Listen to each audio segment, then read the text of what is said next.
This week on Lexington Now, the Lex Do This vaccination campaign, severe winter weather decision-making, and cold weather safety.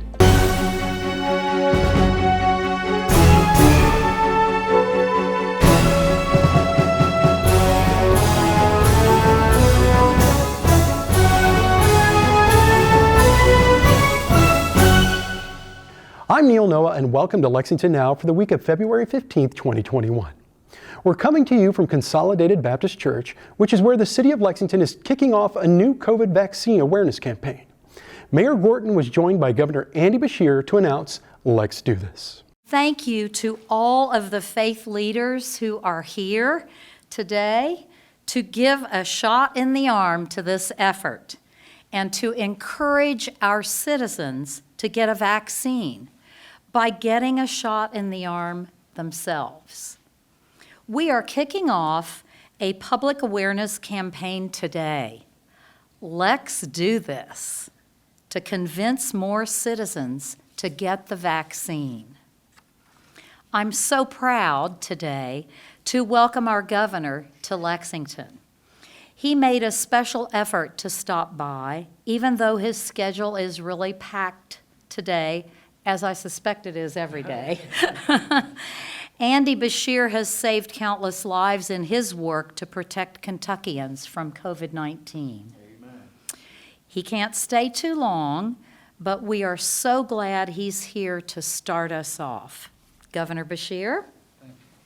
Let me first start by thanking Mayor Gorton for her exemplary leadership during this crisis. We have talked weekly, if not more often, and she has been there fighting the good fight, also making and supporting the tough decisions. And for your leadership, we are very grateful. Amen.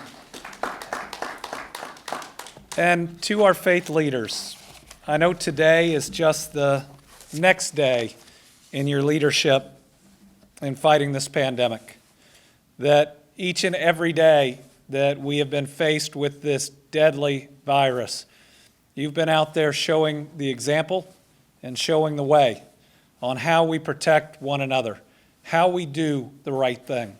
There has never been a time more in my life that living out my faith of loving my neighbor as myself and of ensuring that everybody lives beyond just their own needs or thoughts has ever been more important. Without your work, without you tending to your flock, we would have lost many more people. And so while a lot of people try to give me credit for that, this is an us. Thank you for our leadership at a time when maybe it's never, ever been more important, and each and every one of you has risen to that challenge. I'm so happy to be here today. I just got to tour the vaccination clinic downstairs, and every time I get an opportunity to do so, it is a moving experience. When we opened the horse park not that many days ago, to see the pure joy and the purpose and the hope all mixed together tells you that what we are doing here is the beginning of the end of this pandemic. And to know that not every day that we are vaccinating is going to be easy. To understand that there is work that we have got to put in, but to see so many leaders willing to step up and to provide the guidance and the example tells me that once we have the supply, we are going to be able to get this out to everybody who needs it. It's hard to believe it was just 11 months ago and a little bit more that we had our first case. And that feels like a long time, Pastor Gaines, and thank you so much for having us here today. I can't think of, during a pandemic, a better place than a house of God to give people this shot in the arm and save their lives. But 11 months ago, and so I think about how it seems like it's been a long time, but did we ever think within 11 months of a brand new pandemic, there would not only be 2 highly effective vaccines, but we'd already be about 11% through our Kentucky population in vaccinations. It is nothing short of a miracle. We can call it a modern medical miracle or just a miracle.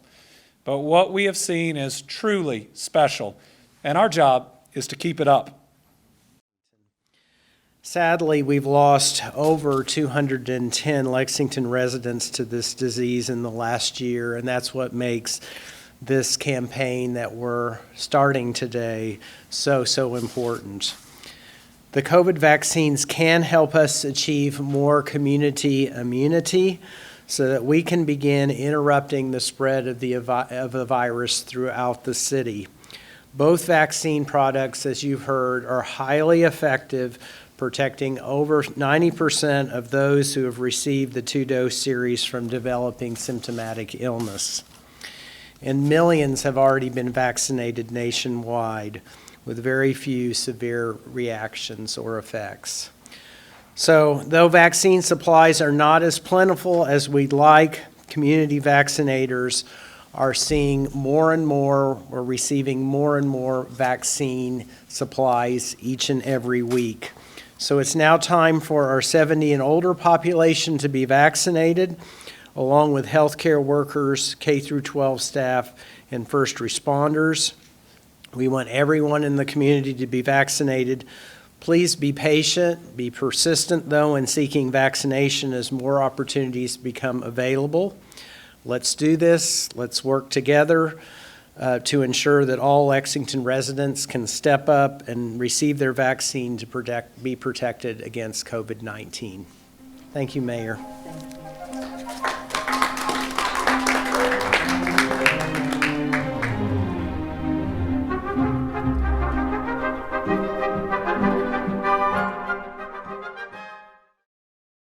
This winter has thrown every kind of icy weather at us, and the city has an emergency procedure in place for severe winter weather. But how are the decisions made about those procedures? We caught up with the Director of Streets and Roads, Rob Allen, and Fire Chief Jason Wells. The timing and the type of precipitation are probably the two biggest. There are a lot of events we respond to with just a few assets and people and equipment. Maybe we're worried about things like hills around Rupp Arena or bridges. But then events like recently the ice storm, it's all hands on deck. And then, do we need to bring in additional resources? And we've had to do that. We've had to, for example, engage other divisions and get supervisory personnel in to help us with some tasks. There's a tremendous amount of planning that goes into a response before the response ever happens.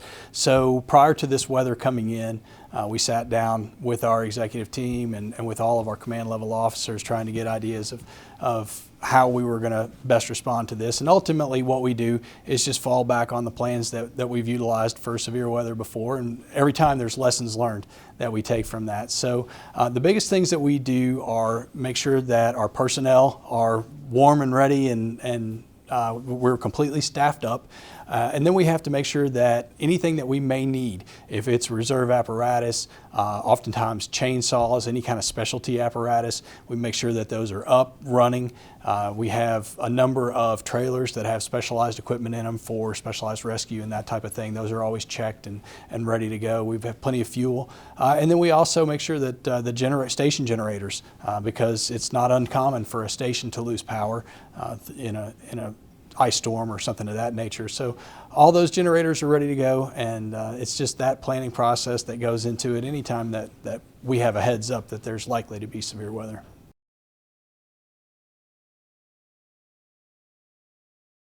We have closed our campus and limited, for example, media access, but not only that, internally, people aren't supposed to engage our loaders or folks from different divisions, for example, unfortunately aren't allowed to use our break room or our restrooms and things like that. We also invested in a fogging system so we can disinfect trucks between shifts and buildings, and then we liberally provide masks, sanitizer, and sanitary wipes. And folks don't ride together, so. We have been utilizing our protocol with social distancing and with the wearing of masks and all that stuff for many, many months now. So we're very attuned to doing meetings via Zoom. We're very much prepared for that type of a scenario. So we're doing the best that we can to protect our members in the station. And then, once they go out, they're protected as well. So it really hasn't changed our operations. Obviously, the virtual side of things makes it maybe a little bit more cumbersome, but we're prepared for that and we're ready to go.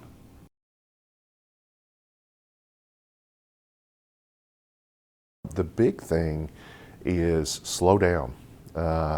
But if you're slowing down to the point, for example, I was on New Circle Road this morning and people were doing 20 miles an hour, maybe that's not the road to be on if you feel that threatened. About 10 miles an hour below the posted speed limit is a good rule of thumb. And if you're not comfortable at that speed, maybe save that trip for another time. But the majority of wrecks that we see are from too much speed for the road conditions. And what that happens then also is, a first responder has to come out, then possibly other essential personnel, whether it's a tow truck driver or a street sweeper.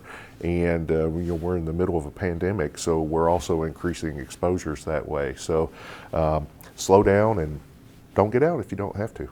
This type of weather, and particularly when you have power outages, it does create a number of hazards that we really want to try to push the information out so that members of the community can protect themselves. Obviously, any kind of alternate heat source has the potential to create either a fire or a carbon monoxide hazard. Make sure that your smoke alarms and your carbon monoxide alarms are up to speed. Don't run gasoline generators anywhere in the vicinity of inside the home. Make sure that the exhaust is well away from the home. Stay off the roads if you can. You've heard that a number of times. And please, please, please be careful when you walk outside. The potential for slip and fall hazards is amazing right now, and oftentimes you don't even notice it until it's too late and you're on top of that ice. So there's a number of things that we're concerned about. We just want people to be very careful, and that helps us to be able to respond more efficiently as well. After the break, staying safe when temperatures drop.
Welcome back to Lexington Now.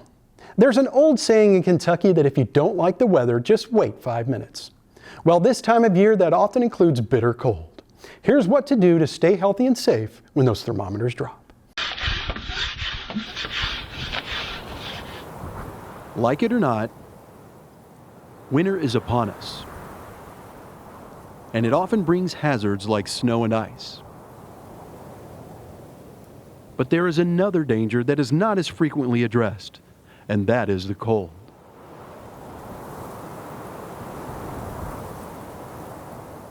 During especially cold weather, it is best to stay indoors. But if you must venture out, Here are some guidelines you should follow to stay safe. Dress warmly in layered clothing, including a hat, a scarf, or knit mask to cover your face and mouth, sleeves that are snug at the wrist, mittens, a water-resistant coat, and water-resistant boots. Avoid exertion, as cold weather puts an extra strain on the heart. Those with heart disease or high blood pressure should follow their doctor's advice about shoveling snow or performing other activities in the cold. When outside, avoid walking on ice and keep your steps and walkways as free of snow and ice as possible. Be on the lookout for signs of hypothermia and frostbite, two common cold weather-related health problems. Warning signs of hypothermia, which is an abnormally low body temperature, include shivering, exhaustion, confusion, fumbling hands, memory loss, slurred speech, and drowsiness. If you detect symptoms of hypothermia, seek medical care immediately.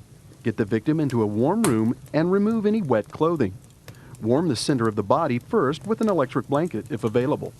Otherwise, use skin-to-skin contact under loose, dry layers of blankets, clothes, towels, or sheets. Warm beverages can help increase the body temperature, but do not use alcoholic beverages.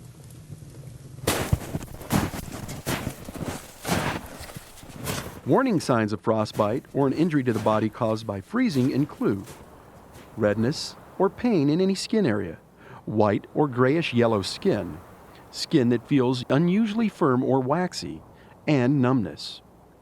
If you detect symptoms of frostbite, seek medical care immediately. Get the victim into a warm room and immerse the affected area in warm, not hot, water. Do not rub the frostbitten area with snow or massage it, as this can cause more damage. Do not use a heating pad, heat lamp, or the heat of a stove, fireplace, or radiator for warming, as the frostbitten areas are numb and can be easily burned. These procedures are not substitutes for medical care, and all emergencies should be reported to a physician or healthcare provider. If you follow these simple rules and exercise caution, you can weather the worst winter has to offer and come out healthy on the other side when the warm breezes of spring start to blow.